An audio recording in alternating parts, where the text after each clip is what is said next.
I'm Priscilla Barrera with the Investing News Network, and here with me today is Daniel Jimenez, who's a partner at Ely Markets. Daniel, thank you so much for joining me today.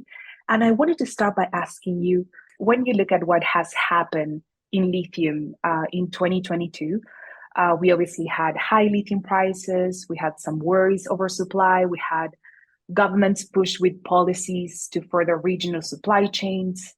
What has been the biggest surprise in the space for you this year, or any trend that you were not expecting to see in lithium in 2022? Yeah. No, I would say, to be honest, we did foresee that there would be a shortage, but the price levels lithium reached were probably something I personally did not imagine would happen, and it happened. That I would say is the first surprise, and it's simply why that price level? Why not higher? Why not lower? I mean, it's at the end of the day what end users were willing to pay for lithium. If you would have asked me 1 year ago, I would probably have said I would have dreamed of 14. I don't know, but not $80. Could it be 100? Could it be maybe? I don't know. That is really something which is out there and which we don't know. The other thing which I would say surprised me was first of all the tremendous growth in EV sales in China, which was at least we did not see that growth being so big. And on the other hand, a disappointment on what happened in EV sales in Europe, where those sales, they have been fairly flat. I mean, they have grown, but not at the spectacular rate that China has had, or even the US, right? Now, what is behind that slowdown in Europe? I think a lot has to do with manufacturing of EVs. So there's a limitation in the amount of EVs which producers have been able to put out in the market. So maybe there's a hidden demand which we're really not seeing in terms of expressed, at least in EV sales in Europe, right? But I would say those are, I think it quickly, the two main surprises for me of what happened in this industry. All right, and as you said, we've seen lithium prices remain at high levels this year. What is your expectation as we enter 2023? Are you still forecasting prices to remain at these high levels? And is there anything that could change that forecast? I mean, first of all, we need to look at the two ends, so demand and supply. On the demand side, again, the same thing which was so important this year in terms of demand growth, China's growth. The question is, will China continue growing? Will we have if it grows at half of that rate? Will Europe retake the growth path, right? So I would say on the demand side, there is, I would say in absolute terms, I would expect demand to grow at similar levels than this year, so probably 3.5-4 million vehicles of incremental EV sales. If that is the case, the question is, will the supply be there?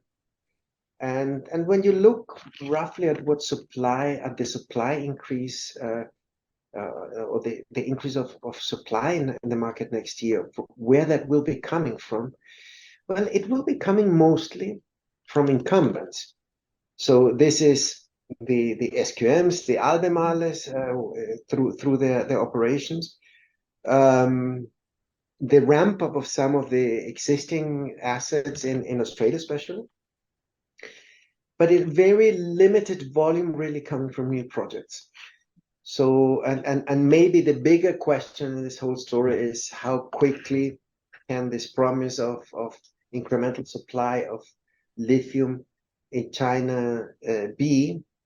These lepidolites, there's a lot of talk in China about massive production out of lepidolites, but there's some mining projects, there's some project which needs permitting, and that doesn't happen from one day to the other.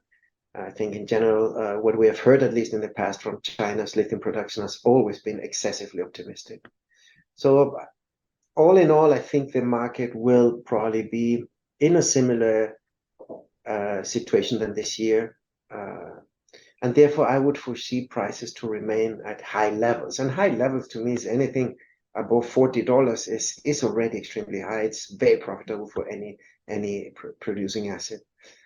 And even for a marginal asset, it's a good price.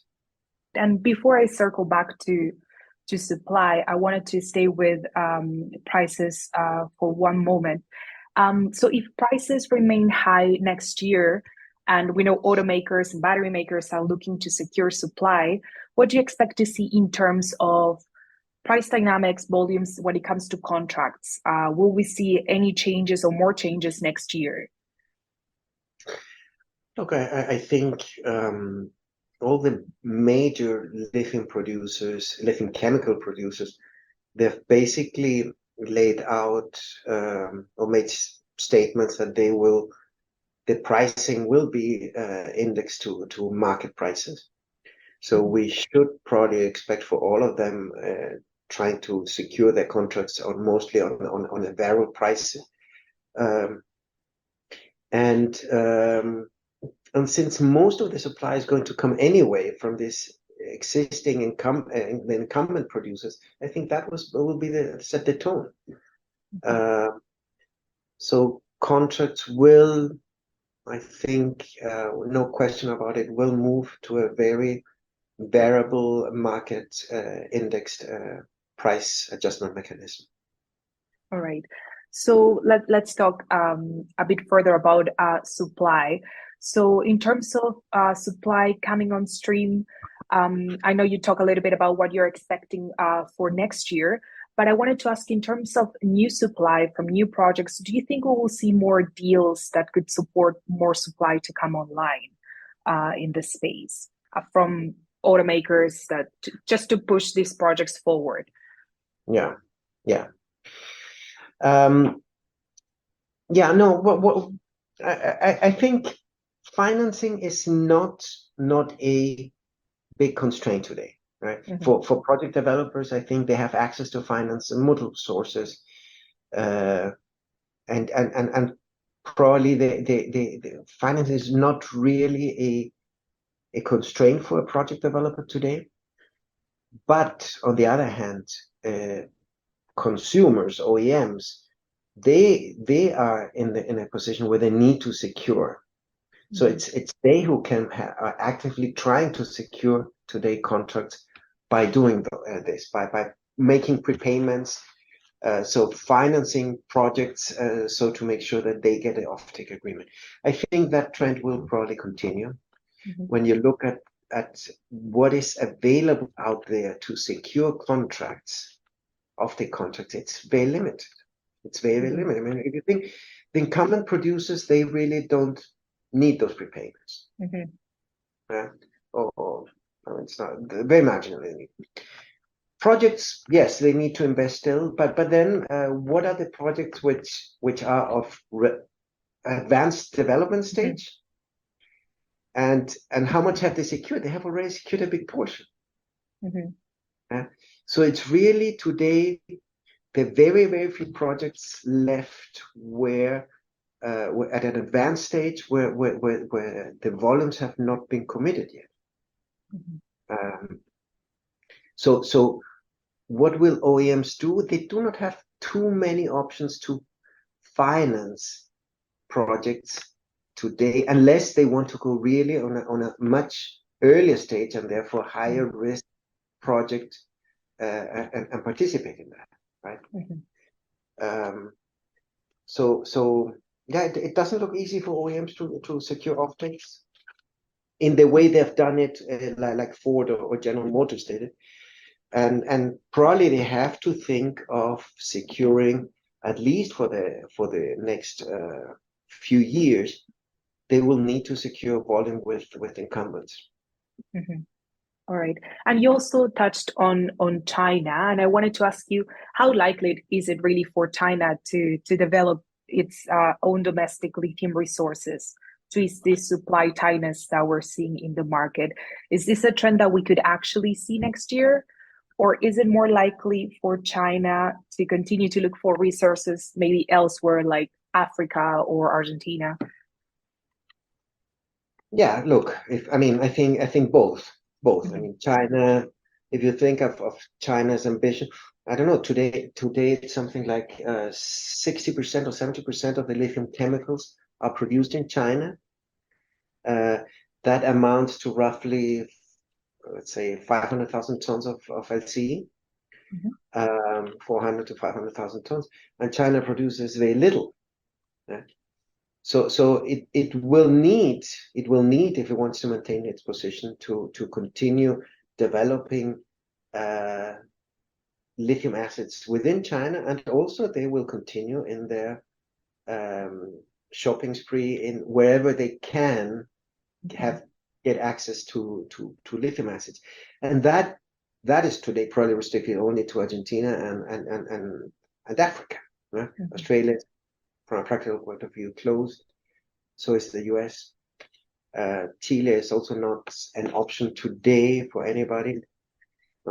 So yeah, I think China will continue. They're actively seeking it. Now, will they be able to develop their lithium extraction industry within China? Well, the lepidolite resources they're talking, they're very low grade. They're probably very high cost, Mhm.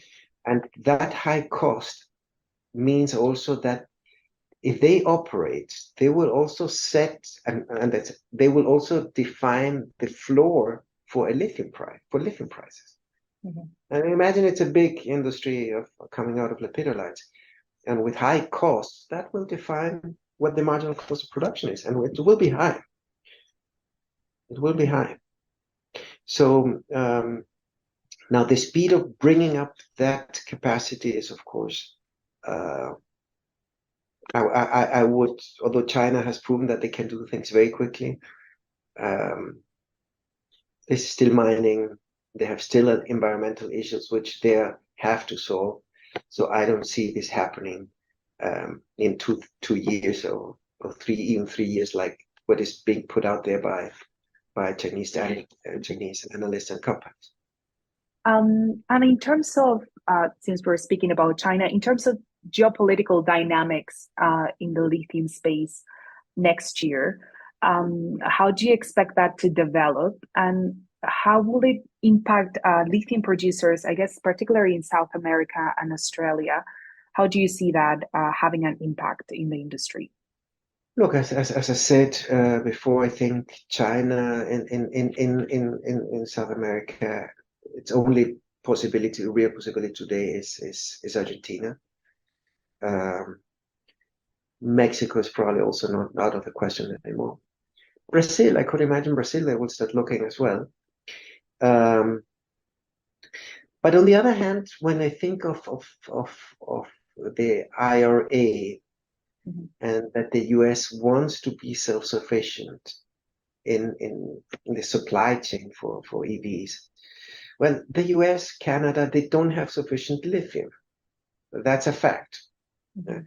So they need to rely on their partners, and who are the partners? Well, the countries with FTAs, Australia, Chile, do have lithium.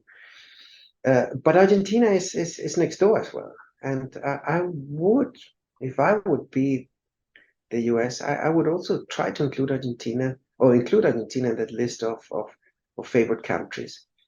Because at the end of the day, um, otherwise it will end up most likely being a supply source for Chinese industry Mhm. and rather than North American industry. So yeah, how that plays out, I don't know,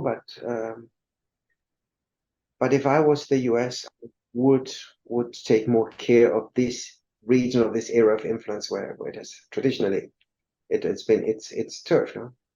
Mhm. All right, and just switching gears to the demand side for lithium. Do you see demand for all lithium products to perform in a similar trend that they did this year, both for hydroxide and carbonate? How is demand looking for you in 2023? Look, I think there has been a change in cathode technology and in or cathode preference, no? So more increasingly, lithium carbonate-based cathode chemistry is regaining share, which was supposed to be taken by the lithium hydroxide-based cathode chemistry, right? And LFP has done this, and the growth of LFP not only in China, but we're also starting to see LFP production, or at the end of the day, vehicles powered with LFP batteries, to start to penetrate Europe and North America. So I would say that will be a trending growth, and I would say in relative terms, then lithium carbonate will grow probably more than lithium hydroxide. Is it really important? I don't think so. I mean, the industry, we're talking here about refining or conversion from one chemical to the other. That's something which is done in a chemical plant with a known process, with a defined capex. It's something which over a relatively short period of time can be adjusted, and the market or the suppliers will adjust to that demand. It's completely different from mining. I mean, mining is a process which takes 8 to 10, 12 years to develop a mine. Well, to develop a lithium chemical plant is probably 1 to 2, right? So it's not something which concern or is of great concern, I think, for the industry. Right. You need to have the flexibility. They need to be flexible, and they have been flexible and will continue being flexible. Okay, and most of our listeners are interested in the junior mining space. And I think one of the main challenges that they keep bringing up is permitting processes, especially in regions like Europe or the US.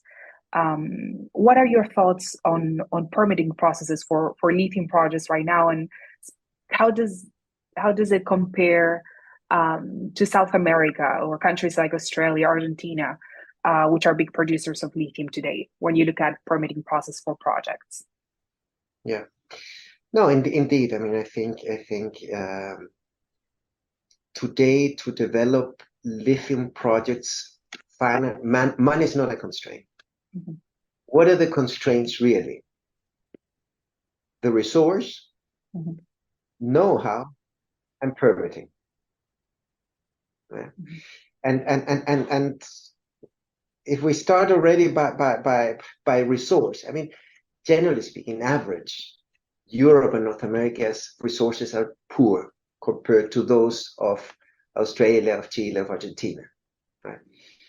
In terms of know-how, North America and Europe have very limited know-how.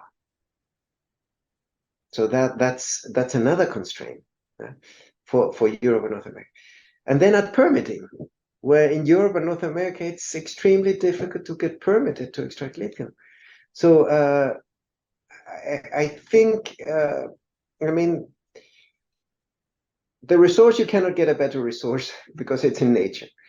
Know-how you might be able to get to acquire, but over time. But permitting is the only thing where governments can really help quickly, and that's where governments in Europe and North America, if they really want this electromobility to replace internal combustion engine vehicles, that's where they need to help support the industry. Australia is a wonderful jurisdiction from a permitting point of view. Argentina has also been very collaborative in allowing projects to be developed. I'm personally a board member at Galant Lithium, where I've seen how open the authority has been to support not only us but all lithium companies in trying to develop the projects as quickly as possible. So yeah, there's a big difference in the approach when we compare Australia, Argentina to the US and Europe. Mm-hmm. All right. And Daniel, my last question for you today is, when you look at 2023, what other trends are you going to be paying attention to that could impact the lithium space? And is there any specific area that maybe excites you the most about this market? Look, I think,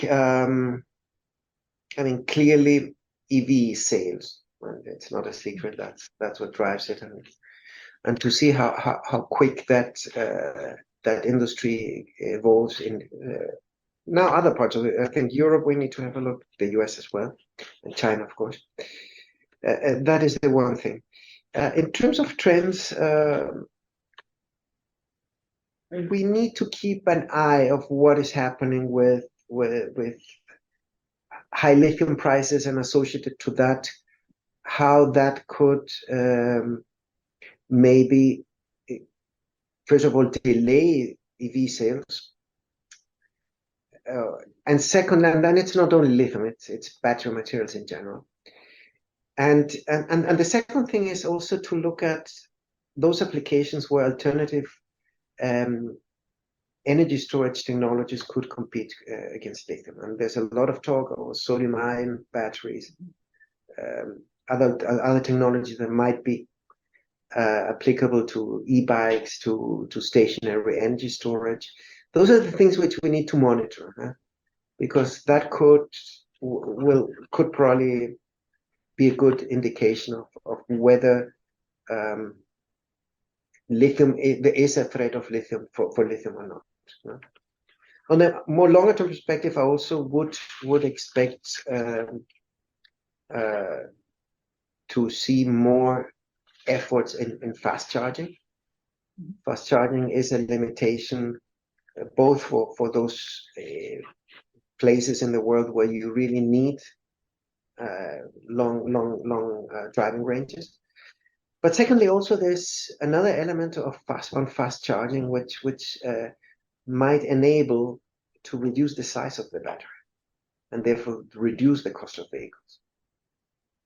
So that is also something, a trend or a development which the lithium industry needs to be looking at, because that could have eventually an effect on the size of the batteries in each vehicle, and for that the demand of aggregate demand of lithium. Right?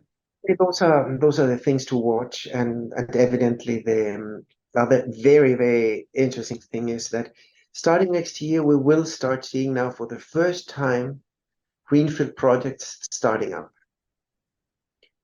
We have them in Argentina, in Brazil.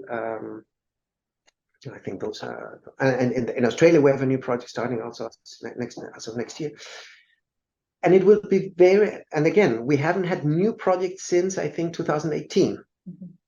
And those which started at that time, they stopped immediately, or they had to reduce production immediately. So the ramp up of these projects will really tell the world how easy or difficult it is to start a greenfield project. My thesis is that it is much more difficult than what it is expected by existing operators. And again, let's not forget the lack of know-how there is in the industry. This is an industry which between 2017 and 2025 will need to produce 7 times more lithium. And in simply in 8 years, and there's not, the know-how is not there.